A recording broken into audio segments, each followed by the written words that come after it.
situs peninggalan zaman kuno yang ada di berbagai belahan dunia dan menjadi situs warisan dunia sudah pasti memiliki sejarah di baliknya.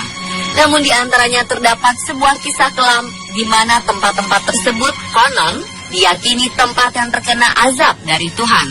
Seperti apa kisahnya? Berikut tempat-tempat yang diazab Tuhan versi on the spot.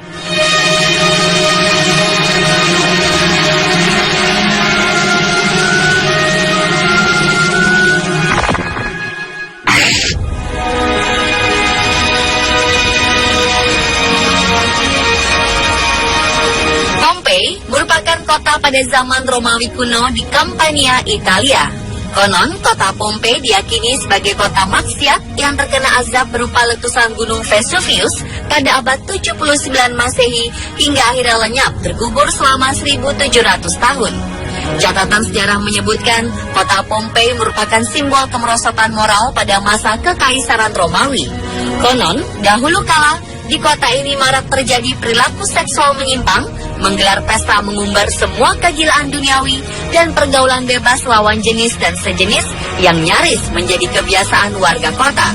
Seorang pejabat dan penyair Romawi, Pliny Muda, menceritakan kisah menyeramkan itu lewat surat-surat bersejarahnya.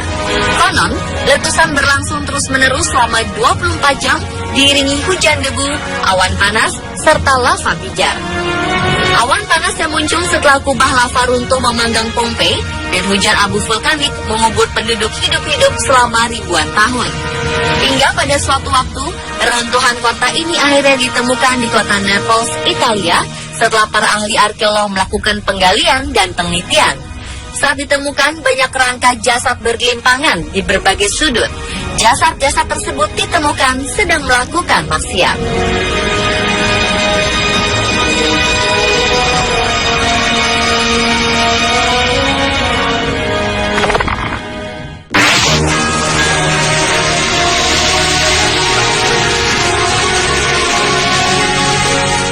Berbagai penelitian yang dilakukan, peristiwa atau lokasi kejadian diazabnya umat Lut adalah di kota Sodom yang sekarang dikenal dengan nama Laut Mati. Dikisahkan umat Lut dihancurkan dengan cara dijungkir balikan lalu dihujani dengan batu belerang yang terbakar secara bertubi-tubi. Selama ribuan tahun terkubur, kini jejak atau sisa-sisa kehancuran umat Nabi Lut ini berhasil ditemukan oleh para ahli arkeologi di sekitar Laut Mati. Awalnya penelitian dilakukan oleh William Albright, seorang ahli purbakala pada 1924 di sekitar Laut Mati. Beberapa orang yang bersama William Albright mencari keberadaan sisa-sisa kota Sodom dan Gomorrah hingga akhirnya mereka menemukan situs purbakala Bab Hedra. Bab Hedra merupakan makam terbesar khas zaman perunggu yang panjangnya 15 meter dan lebarnya 7 meter. Belum pernah seorang pun menemukan kota Sodom dan Gomorrah yang dihancurkan. Namun para akademisi percaya bahwa mereka berada di lembah Sidim yang melintang dari tebing terjal ini. Kemungkinan air bah dari Laut Mati menelan mereka setelah gempa bumi.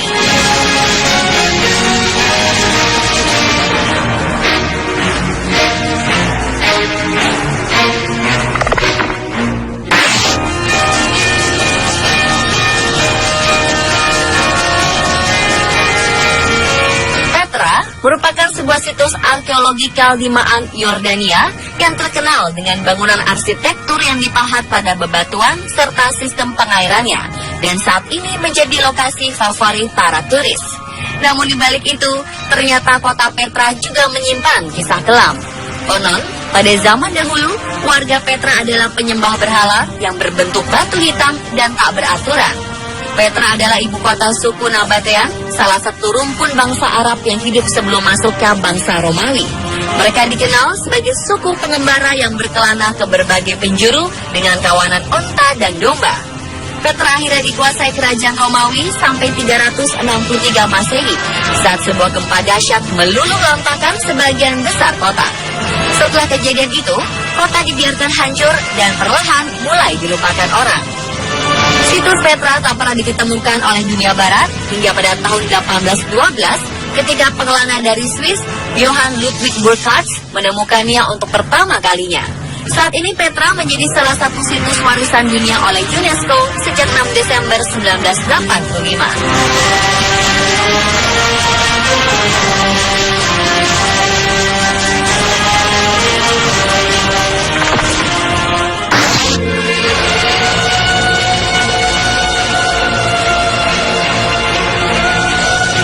Madain Syahlih adalah kota kuno yang terletak di wilayah utara Hijaz. Pada zaman dahulu, kota ini dihuni oleh kaum Samud dan Nabateiyah sekitar 3000 tahun sebelum Masehi, yang hidup di antara zaman Nabi Nuh hingga zaman Nabi Musa. Kota ini dibangun dengan memahat gunung batu sehingga disebut Al-Hijr. Konon kaum Samud yang mendiami Al-Hijr diazab oleh Allah dengan satu suara keras yang menggelegar hingga mati bergelimpangan di rumah-rumah mereka. Azab tersebut diturunkan sebab mereka menolak seruan Nabi Syahlih yang mengajak mereka meninggalkan penyembahan berhala dan cara membunuh onta Nabi Syahlih. Kini Madain Syahlih masuk dalam daftar situs warisan dunia oleh UNESCO pada tahun 2008 dan merupakan situs warisan dunia pertama di Arab Saudi.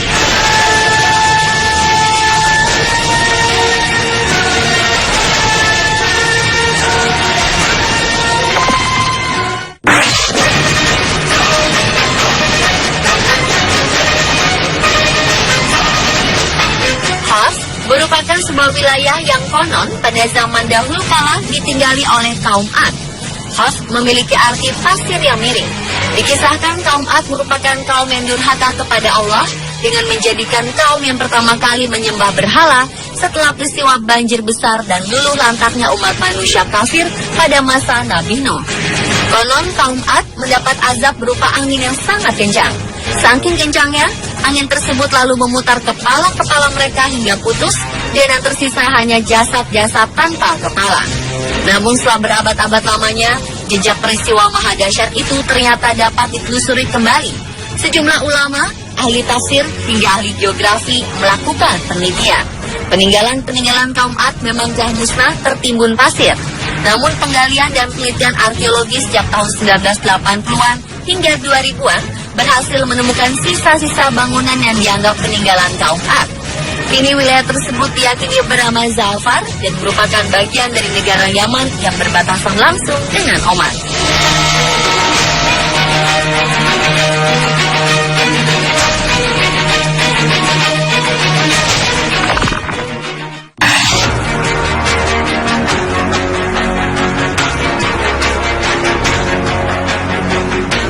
Melaksanakan ibadah haji atau umroh di Tanah Suci, mungkin tak asing dengan tempat bernama Lembah Muhasir, salah satu lembah yang terletak di antara Mina dan Muzdalifah.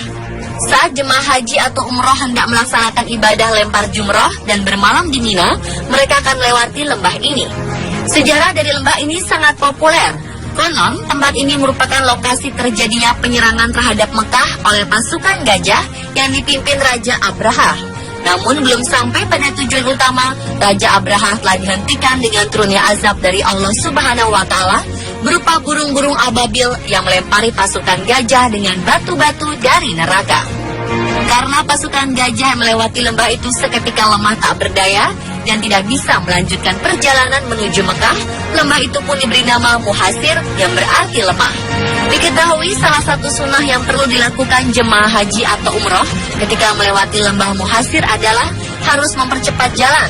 Begitupun jika jemaah menggunakan bus, maka kendaraan harus melaju lebih cepat jika melewati lembah Muhasir.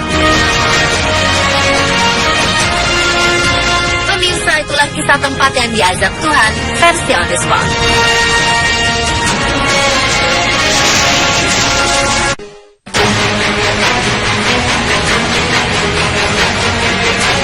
Badai pasir melanda kawasan Timur Tengah seperti Jeddah, Lebanon, Suriah, Israel, dan Siprus beberapa hari lalu. Sedikitnya 8 orang dilaporkan tewas akibat badai pasir kuning di Timur Tengah dan ratusan lainnya mengalami masalah pernapasan.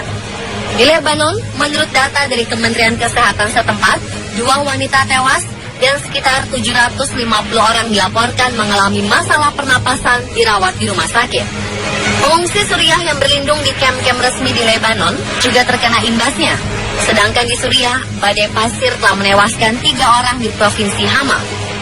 Dan menurut kepala sebuah rumah sakit besar di Damaskus, Suriah, lebih dari 1.200 orang, termasuk diantaranya 100 anak-anak, dirawat karena mengalami masalah pernapasan.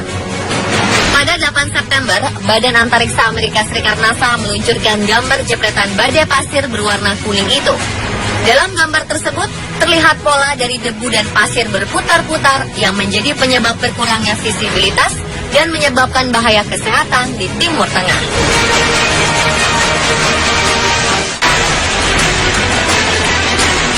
Salah satu badai pasir terburuk sepanjang sejarah adalah peristiwa Black Sunday atau Hari Minggu yang Hitam pada 14 April 1935 di Amerika Serikat. Badai tersebut menyebabkan kerusakan ekonomi dan pertanian yang sangat besar. Diperkirakan sebanyak 300 juta ton tanah pindah dari area padang rumput di Amerika Serikat. Black Sunday pertama-tama menimpa Oklahoma, lalu bergerak menuju wilayah bagian selatan. Black Sunday terjadi begitu keras karena tingkat kecepatan angin yang tinggi menimpa area tersebut di hari itu. Badai pasir Black Sunday merupakan bagian dari Dust Bowl atau mangkuk pasir. Dust Bowl merupakan periode di mana badai pasir parah terjadi di wilayah Amerika Serikat dan Kanada pada tahun 30-an. Pada peristiwa tersebut kekeringan terjadi dalam 3 gelombang, 1934, 1936, dan 1934 sampai 1940. Tetapi di beberapa wilayah dataran tinggi mengalami kekeringan selama kurang lebih 8 tahun. Lebih dari 500.000 orang tidak memiliki rumah akibat peristiwa Black Sunday, dan sebagian penduduk di daerah Kansas juga Oklahoma meninggal akibat sakit kekurangan nutrisi dan pneumonia.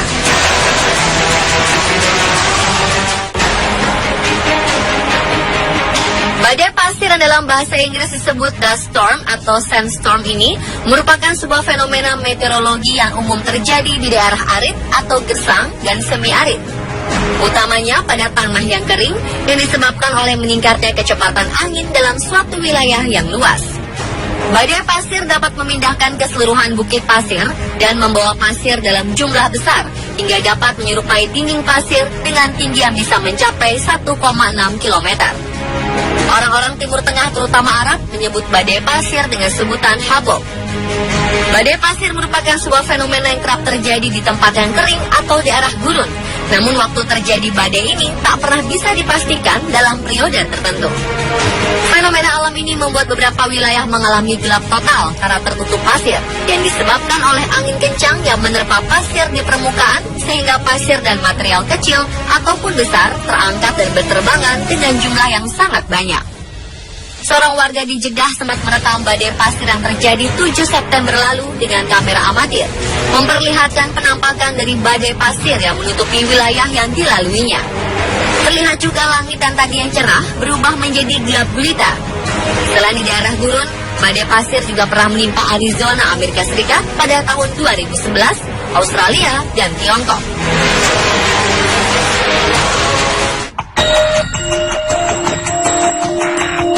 Sebelum badai pasir muncul, biasanya terdapat tanda-tanda, yaitu keadaan kecepatan angin yang naik serta tekanan udara di sekitarnya turun.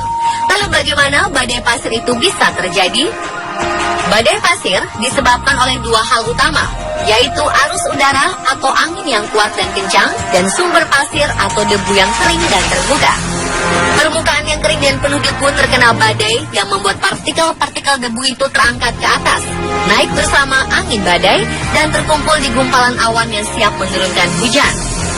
Pada siklus tersebut, awan tidak lagi bisa menampung kumpulan debu, sehingga terjadi hujan yang akan turun lebih cepat bersama angin kencang ke semua arah membentuk blast front atau hembusan yang keras. Kemudian ketika dorongan angin yang turun bersama hembusan angin kencang, partikel-partikel debu lain yang ada di permukaan tanah ikut terbawa bersama badai. Badai pasir bisa membawa ribuan hingga jutaan ton pasir. Semakin kecil partikel pasir yang dibawa, semakin besar pula jaraknya akan ditempuh, dan partikel pasir yang terberatlah yang akan terjatuh menuju tanah lebih cepat dibandingkan partikel pasir yang lebih ringan. Salah satu tempat yang paling sering terjadi badai pasir adalah Gurun Sahara dengan badai pasirnya yang disebut Simok.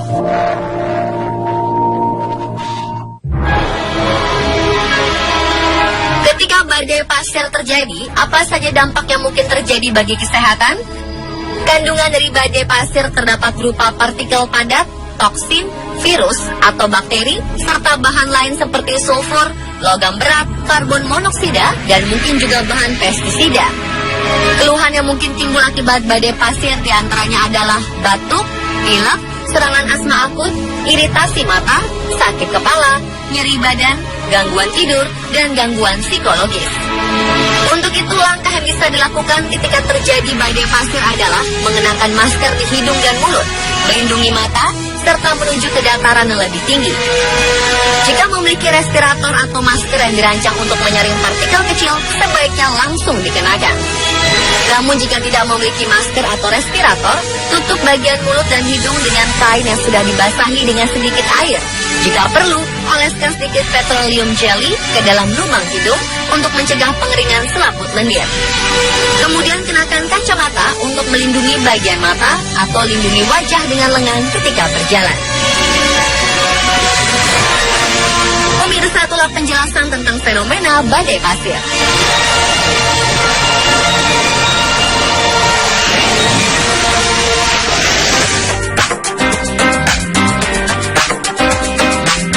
Di berbagai tempat di dunia ternyata memiliki sebuah kisah atau sejarah yang konon menjadi tempat yang diazab Tuhan. Apa sajakah tempat tersebut dan bagaimana kisahnya? Saksikan sesaat lagi hanya di On The Spot.